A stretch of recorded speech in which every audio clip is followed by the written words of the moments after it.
Assalamualaikum warahmatullahi wabarakatuh. Perkenalkan, nama saya Muhammad Samrul Fuadi dengan NIM 858984814 dari Prodi S1 Pendidikan Guru Sekolah Dasar Fakultas Keguruan dan Ilmu Pendidikan dari UPBJJ UT Jember. Dalam video ini saya akan menyelesaikan tugas tutorial 1 mata kuliah dan kode Pancasila MKWN 4110 dengan tema pelajaran dari sejarah Pancasila bagi generasi muda dengan judul Proses Lahirnya Pancasila. Proses lahirnya Pancasila dimulai dengan inisiasi pembentukan Badan Penyelidik Usaha-Usaha Persiapan Kemerdekaan pada tanggal 29 April 1945. BPUPK diketuai oleh Dr. Kanjeng Raden Tumenggung Rajiman Widyo Diningrat dan beranggotakan 67 orang.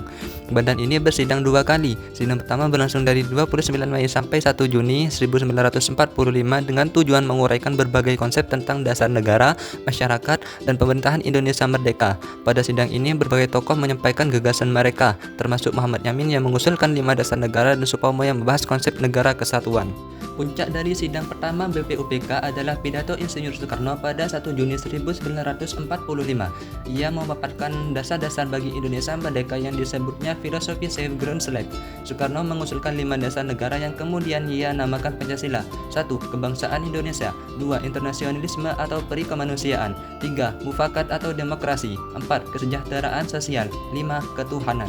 Insinyur Soekarno juga menawarkan ringkasan Pancasila menjadi trisila, yaitu sosio-nasionalisme, sosio-demokrasi, dan ketuhanan, atau bahkan ekasila, yaitu gotong royong. Setelah pidato ini, dibentuklah panitia kecil atau panitia 9 yang diketuai Soekarno untuk mengelola usulan dasar negara. Panitia 9 bersidang pada 22 Juni 1945 dan menghasilkan rumusan dasar negara yang tertuang dalam Mukadimah Hukum Dasar yang kemudian dipopulerkan oleh Muhammad Yamin dengan nama Piagam Jakarta.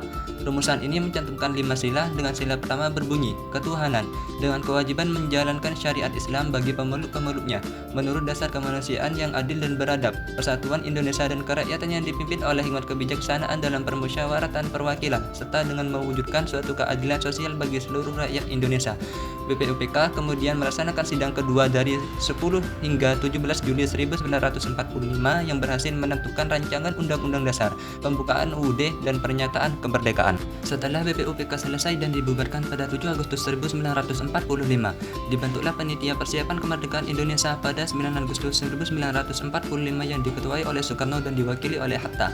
Setelah proklamasi kemerdekaan pada 17 Agustus 1945, PPKI bersidang untuk pertama kalinya pada 18 Agustus 1945.